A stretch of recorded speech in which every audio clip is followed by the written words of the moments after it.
So welcome everyone. My name is Jayesh, and I'm a chief of staff at Talview. I'm working alongside the CEO on multiple new initiatives. This is one such initiative. So our topic today sounds very simple, but it's a hard one to solve. Hiring is local, the risk is global. So let's start with telling all what a GCC is. GCC, a global capability center, is an India office of a large global company. It's not a vendor, it's not a call center, it's part of the core company. India has over 1,700 of these centers, and they employ over 2 million people. And it's one of the fastest growing parts of our economy. Now, there is a bit of risk associated with these GCCs, specifically with respect to hiring, and that's precisely what we're going to be talking about. And you'll be asking, what is that risk, right? A GCC hires a person in India, and once that person is onboarded, he gets the same access to systems, codes, customer data, and whole lot more, as much as a colleague of the same role sitting in US or Europe or wherever else the offices of the company may be. So you might again ask, so what's the risk about it? Yes, actually there's no risk. But if this person has come in through fraudulent means, through cheating into the company, then it's a wrong hire. And then it becomes not just a local HR issue, it's not a local HR mistake, it's a security risk for the whole company. That's where we say the decision was local, but the risk is global. And this is what we're going to be discussing today. And I have two gentlemen here who are part of the panel. Let me introduce both of them. Divakar A is part of the global talent acquisition team, and he leads the team in India at, of course, Dassault Systems, a Paris-based company, and he heads the hiring process across India, including Bangalore, Gurgaon, Pune, and many other cities. I have Ahmed Maradia. He's an enterprise architect at Workday, and he designs hiring solutions and other HR solutions for companies around the globe. Welcome to both of you. Now let's get into the discussion itself. Divakar, let me start with you. Tell us a little more about Dassault as a company and its operations in India as a GCC. Good morning, Jayesh, and thank you so much for this opportunity. And good morning to my other panelists, you as well. And yeah, so it's a very great opportunity to talk about my company where I have presence for the last 9 years as a talent acquisition leader. Dassault System is a scientific technology company where we combine science, technology, and art. So as you mentioned, we headquartered in France and spread it across in almost 140 different countries, which worldwide spread it across 160 different offices that we have. And we specialize in 3D design, 3D digital mockups, and product lifecycle management software. So uh, I think that's predominantly Dassault System. And then I think we are a product technology company. We directly jumping into the global products, and we hire at the large scale for a skilled and specialized roles. That's a quick about Dassault Systems. You talked a little about hiring. So can you elaborate a little more about how Dassault as a GCC in India, how is the hiring different as compared to probably a regular company in India? Yeah, it's a hot topic, and in regular Indian company, there's you hire for that company, but the role, the systems, and the data sits in India. Okay, that's a regular cycle, but in specifically in GCC, you hire in India, but the person works and represent the global parent and the global systems from the day one of the onboarding. But the high bar is set by the headquarter, and we hire to the global standard, of course, with the local speed and scale. That's what GCC is all about now. Interesting. So what you're saying is a person is hired in Bangalore, for example, into the Indian entity, but he or she is actually working for the global company, and therefore the access rights, all that would be the same as somebody probably sitting in Paris, the headquarters of so, right? Yeah, of course, the whole point of a GCC is basically an engineer who's been hired here, same code, probably as you mentioned about Paris, and uh, uh, I mean, the same analyst will be seeing the same customer data. The access is real, and the global access to be given from the first day. That's how the setup is. That's interesting. So, hiring at this kind of scale and at a speed that's pretty, you know, stringent, what kind of pressures do you face in your job? Wow. Oh, that's a very tricky question. And, in fact, the hiring manager or the hiring team or the business team needs the resource as on yesterday. Uh, when we ask, when do we need the resource, they say, we need the resource as on yesterday. That's how we've been getting. But here, demand is very high and timelines are very, very tight. Okay, business team need people very faster. I think that's where the talent mapping or the talent pipeline kind of projects will really help you out. Uh, which means you're ready for tomorrow. And then how do you collaborate with the business team to understand what skill that are upcoming or what is the potential attrition that we see?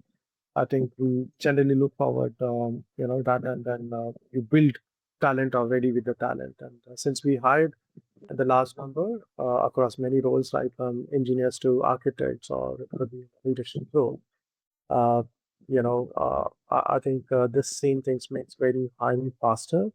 And of course, we have to be careful with the current situation about fraudness a candidate can get in with a lot of AI or a lot of access to the tool.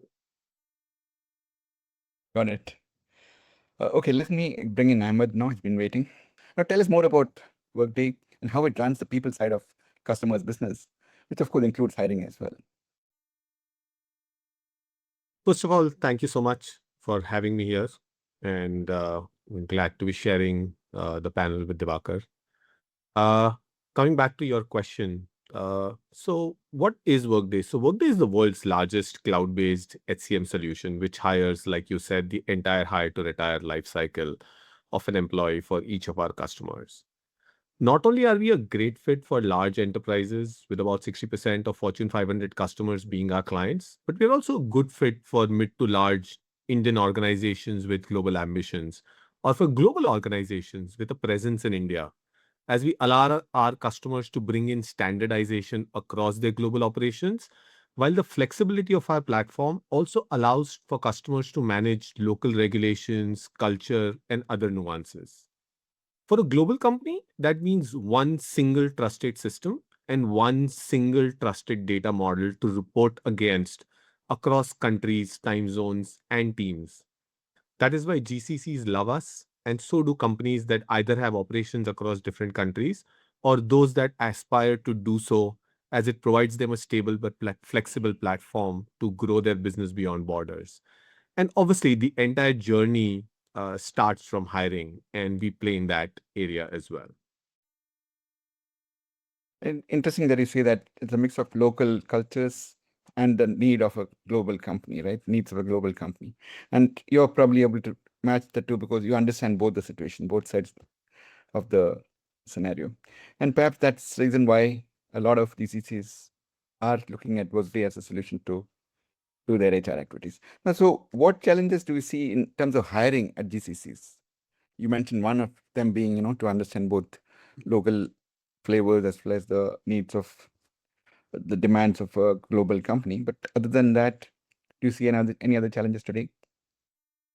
I think Divakar covered a lot of the challenges, right? And I think the volume and pace of hiring at GCCs does put the recruitment teams under a lot of constant stress, which can eventually lead to unintentional human errors or in some cases, even intentional shortcuts.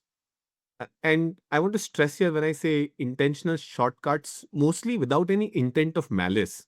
The person taking the shortcuts, in most cases, thinks that they're benefiting their company by bringing down the overall hiring time. But let's be honest, right? If you take a look at it from 35,000 feet above, all of this is just adding to the risk that we've already discussed so far. And this is not just at GCCs. We see similar patterns in all industries which have a business need to hire fast and at scale. BFSI, retail, these are two broad industries that come to mind, but there are obviously many more that need to hire fast and at scale, either because they're growing very fast or they're growing fast and also have high attrition rates. BFSI is one sector that comes to mind, but there are others that fall in that bracket as well. The problem Right. with volume-based hiring is that a lot of the process and sometimes the entire process is done via online channels, with no one on the hiring side actually meeting the candidate in person. Given this, as well as the potential of human errors and shortcuts that I spoke about earlier, you're looking at a cauldron of risks that most senior execs today honestly prefer to look away from, because they have other problems to solve for. But that does not take the problem away. Problems still exist. But let me just quickly look at what are these frauds, what are the types of these frauds that we are seeing today, just for context sake. So the fraud comes obviously in different forms. We have the deep fake videos, you have stolen or fake identities, you have proxy candidates who sit in for the real applicant, you have AI feeding live answers while the assessment or the interview is going on, and of course hidden locations using VPNs. All these are just a tip of the iceberg, I would say. There are plenty more. But then most important thing is that this is not something that's going to happen in the future. No, it's happening now, right? And it's happening across the world. For example, let me tell you about an incident in the US, and it's a globally well-known fact. In the US, 300 companies, including some Fortune 500 names, hired North Korean operatives by mistake. And they were not real candidates. They're not local candidates either. What happened was the candidates actually used stolen identities, fake documentations, deep fake videos, all that to pass those interviews and get admitted, get employed with those companies. And then what happens? Once they are inside the company, they have access to the entire system. They have access to everything that is sensitive data, technology, secrets, all those things, right? And they earned a lot of money, which actually went back to Korea to fund a banned weapons program. Interesting, right? But this is what the enormity of the problem is. And these companies did the standard checks, right? But the standard checks are not sufficient enough, apparently. Now, think of it from an India perspective. We are practically the back office of most of the world, right? The same fraud can happen here in GCCs. I'm saying that Diwakar, your company or some other company that you're talking to, Ahmed, would happen, but there is a good possibility that this can happen here in India. And the problem is that it is the same as it happening elsewhere in the world, right? Because India is opening up its doors as GCCs. They are exactly the same company that runs elsewhere in the world. So the risk is higher, and therefore the amount of precaution that we need to take, amount of work that we need to take to ensure that this doesn't happen is the responsibility of the local GCC managers, the GCC talent acquisition heads. Diwakar, you agree, right? In your company, you had these situations, so you took sufficient care to make sure that, and sufficient process changes to make sure that these are not going to happen. Now let's look at the costs that's getting associated because of a wrong hire, because it's extremely important, right? Because somebody who's not supposed to be here in the company is now here without others knowing that that person is not to be here, right? So what is the cost associated? Can you talk a little more about it, Diwakar? Yeah, to continue what I said to answering your previous question, right? It is all boiled down to the cost of the hire. While quality of hire is one of the very important, and of course we have to be looking at the cost of hire. So I mean, these days, any services or a product company to get a hunt for a very good talent, takes minimum 2-3 months time, and then of course uh, they may have to wait for 2 3 more months to onboard the resource, which will take around about easily 6 months times to close or onboard the resource to run organization.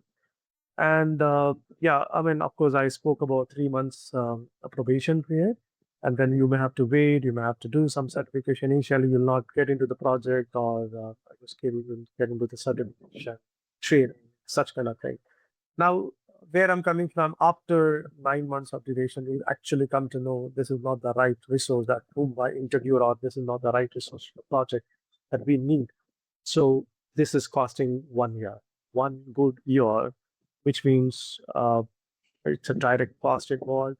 Of course, the salary paid, the time lost of the entire hiring team, business team, onboarding team, probably the career and perform team. And I mean, these days, as I mentioned to you previously, I answered about the hiring of the business team needs the resource as on yesterday. When we are in that kind of situation, loss of 1 year, it's a very high. I think few of our global services role actually billable, where we will have to introduce. Sometimes you will able to introduce the resource much before the person joins. The customer is paying for that particular project, and they found it fake. The customer find out. That's the last thing that we wanted. But of course, it boils down to losing the billing revenue, and of course, very important is the customer trust. So there is an entire team cost. Wrong hires slows the team, puts the manager in the damage control, and kind of drags everyone's output, Jayesh. Yeah, it's a huge cost that the company is incurring. And you also need to look at the next person who is coming in, right? The entire process has to start all over again. The cost starts once more. And like you rightly said, if it's a billable resource, it's revenue. The company is actually losing revenue. Okay, let's move on. Amit, Diwakar spoke about costs in dollar terms, I'm sure. But you see the this situation from a different perspective, from a hire to retire kind of perspective, right? So when a fraud hire gets in, the damage does not stop at the gate. So what else does it happen? How does it impact the company in other ways? Mm. See, the risk is real and deep, right? I don't think there's any debate about that. First of all, you've opened up access to your company's internal assets to the miscreant, right, to the fraudulent candidate. Over and above the financial losses and lost time that Divakar spoke about, there are other softer areas that I want to touch upon that we often disregard but have real impact. One is reputational loss, right? For you as a company, Divakar spoke about the fact that eventually their customers also come to know that they've had to replace that candidate with another candidate. So they've lost time, they've lost money. And that eventually, if there's a repeated instances of this happening, it leads to reputational loss. You also have to realize a much softer psychological impact to existing employees, right? And these are, I think, two areas that not a lot of focus is given to, but I just wanted to highlight it.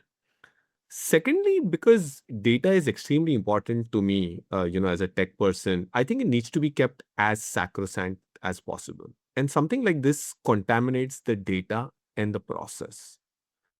Let me talk about the process first, and then I'll come back to the data aspect of it. Uh, so the examples that Divakar was giving, a lot of companies that I work with, they have all experienced some type of fraud, right? And in some cases, the impact may be small. In some cases, the impact is much larger than what is being discussed over here. But every single company that experiences hiring fraud, okay, always reacts by overcorrecting and adding additional checks and balances and additional steps to their hiring process, right? Every single. I have never come across a company that has run into a situation and hasn't overcorrected. Now, the problem with this is this has a multiplier effect.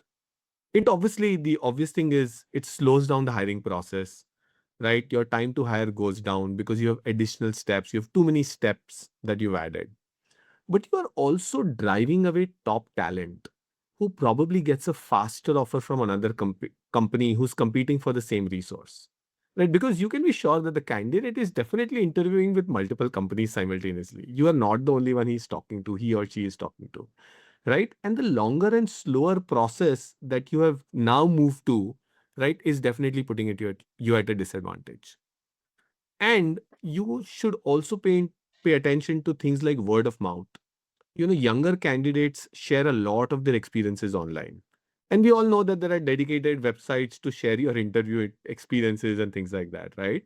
And as word spreads that your process is very long, very convoluted, a lot of top talent will stay away.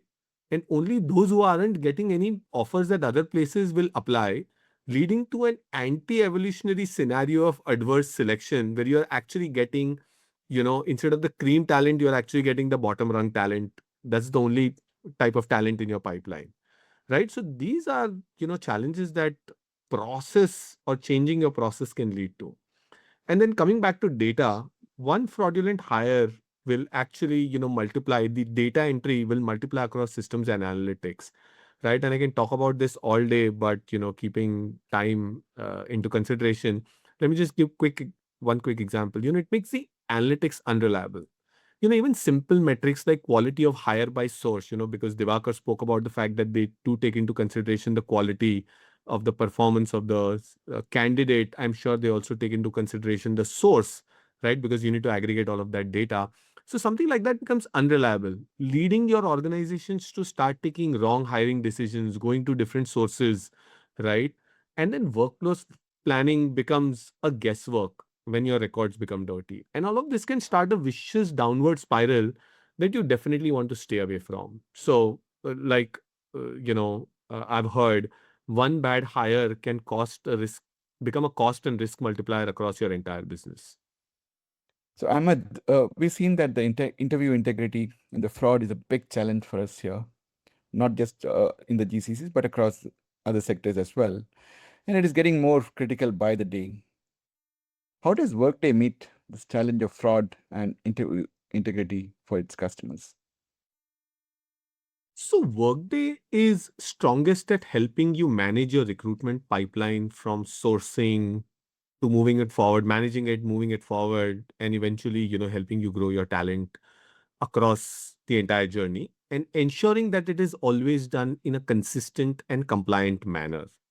We can also help with improving the productivity of hiring teams by automating repetitive tasks, right? The recruitment agent that I spoke about earlier, and ensuring that your checks and balances, your document verification, all of that can be automated. But checking whether the candidate is a real person in the real world is a completely different thing, right? And because of that, we've chosen a specialist partner for it, right? This is why Workday and Talview signed a Workday Innovation Partnership to bridge this gap and make sure that only the right and real candidates enter your recruitment pipeline. So Workday brings the right people to the gate, and I see Talview as a ticket checker, right, who ensures that only the right candidates or the valid candidates walk through into your talent pipeline. Thanks for mentioning that. Yes, we are today being enrolled as innovation partner by Workday. And one of the reasons is exactly this, that Workday realized that we had a solution for this challenge in a fairly decent way. So let's move on. Before we close, I had a couple of questions to both of you. Now, a lot of GCC leaders are listening to us. If one of them actually comes up and says, we know that this is a matter of worry, but how much of a worry is it? Is it a little bit of worry? Is it quite a bit of worry? Or is it seriously worrying situation that we are in?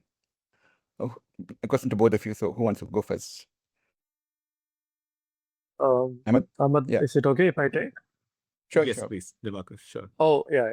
No, it is a very interesting question. In fact, that's the question of any business leader has been asking us as well.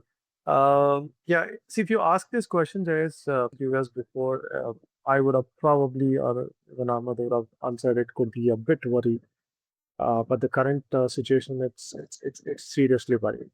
Okay, because the reason is any GCC makes a very high value IPM sensitive data, as you know, because that's where their capability center is in India. The prime probably target is to highly, uh, mitigate or sophisticate these scams actually. Now, in this world, with the corporate identity theft that we have, and then of course, and then AI-driven interview fraud that we spoke about, or it could be a credibility and so on. I think all this are are getting involved or getting probably resulted in a very seriously worried situation now. Okay, and I think this is becoming very serious issue for the hiring managers. So I think you're that saying has to it's a be taken more. seriously worried Yeah. issue, worrying issue. Yes. Yes. Yes. Yes. Yeah. Yeah. Ahmad, what do you think? I think my answer is pretty much the same as Divakar's, right? 3 years ago, if you would have asked me, I would have said, I'm a little bit worried. The problem exists. It's an issue, but not something that would keep, organizations awake at night.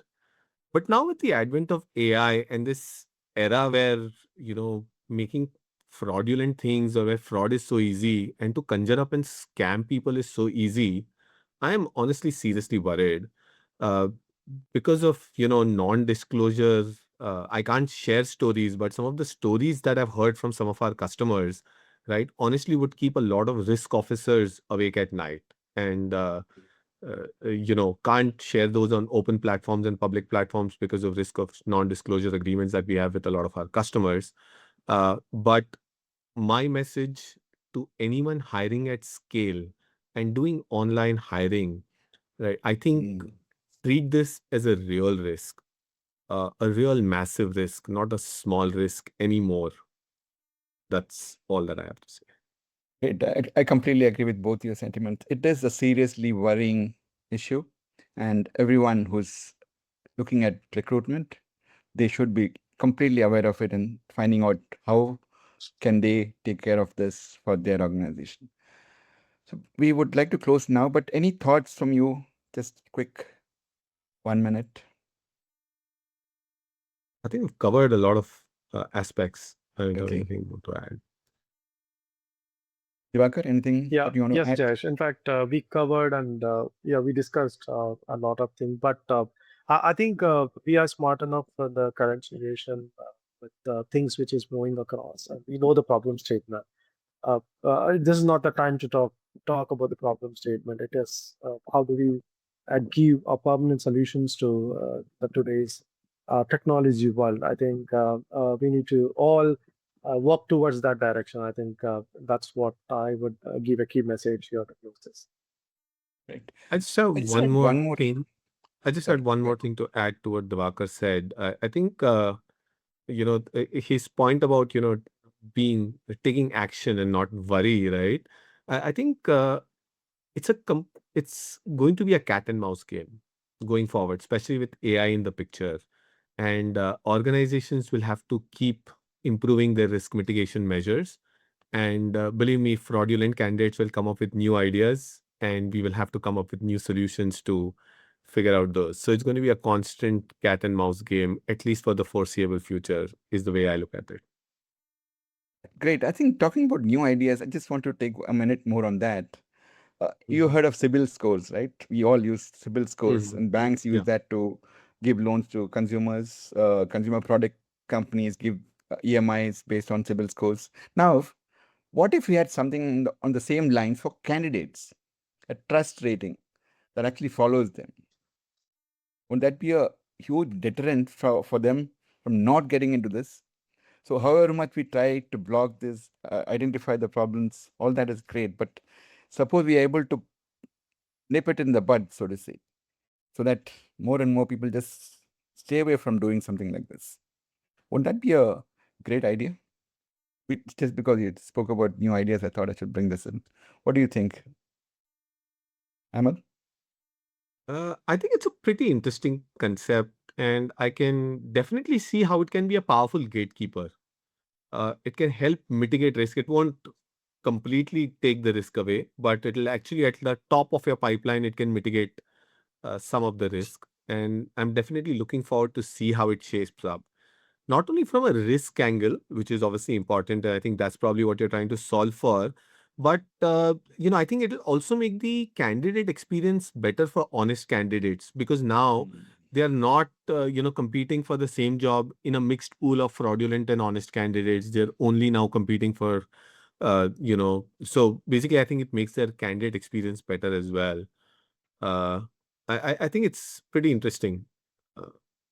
Thanks. The What do you trust think, score. Divakar? Yeah. Any ideas on that? No, it's a very interesting question, and then very rightly answered. I never thought from the angle that you got in about civil score.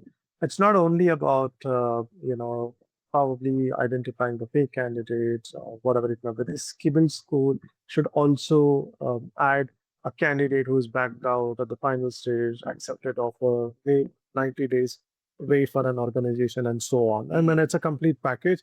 Oh wow! I think. I mean, I think if this is idea which any good idea, I feel it is an execution. And if it gets executed, it would definitely change a perspective of a candidate, and that would change the behavior and the ethics, whatever we are talking about in this whole conversation, right? That would pass on, and then probably cheating ones would follow you out every future application, right? And then it definitely fewer and then lesser one also. Yeah, great. I mean, I thought you added some more variations to it, some more elements that could be brought in, like somebody who's accepted an offer and not joining. Those are smaller things, but still adds a minus brownie points to the whole thing, right? I think No, the it's idea has also immense potential, I think. And, I spoke about risk and candidate experience, but with Divakar's additions, I think it can be a great value to the companies as well. Because if you are now, keeping a history of where offers were accepted and the person didn't show up or didn't join, and if this history follows them for life, believe me, candidate behaviors will change, right? Will And while change. we're talking about a lot of all these fraudulent issues, even honest candidate, they may not be fraudulent, they may not be this thing, right? But at the last minute, if they don't show up, that itself is also another cost to the company, and your time to hire metrics and are all over the place. I just think that this idea has immense potential. uh, I think you can take both of us as consultants, and we can take this Oh, forward. thank you so much. We'll definitely come back to you on that. Yes, we are working on this, and I'm sure we'll come out with more concrete information about this. Okay, The so last I part think we've on. exceeded the time a bit. So let us close. So we all agree that there is risk, and this risk is real. It is here and now, and it is global, right? But the good news is that the answers too are there to some extent. It's not like completely done, but yes, some answers are there, and these are quite effective answers that we can do and execute today. Talview has a solution, and like Ahmed said previously, you need to fight AI with AI, right? If you have a problem with frauds being conducted using AI, we have to have AI to fight that, which is what we've done. So we have a proctoring solution called Alvi. It's a patented product. It's an agent which watches the interviews live. It catches the deep fakes, it catches the proxies, and even the fake identities. It can actually kill those systems that are actually giving answers online effectively, putting a stop to fraud in a large way. Of course, nothing is 100%, and every time you need to be, ahead of the curve, because the fraudulent people are also looking at these challenges and trying to be one step ahead. We need to be one step ahead. But yes, we have a solution that we can provide and make sure that the person who joins the company on the day of joining is the right person, and he's the same person who was interviewed and evaluated. Thank you very much, Divakar. Thank you so much, Ahmed. It was a great pleasure. The discussion was extremely good, and I really want to thank you for that. And everyone who's listening in, thank you so much. You've been excellent listeners, I'm sure, and I hope there was some value that we could add to you. Thank you very much, and have a good day. Thank you thank so you, much. Thank Jayesh, you and for thank you so having much, us. Ahmad.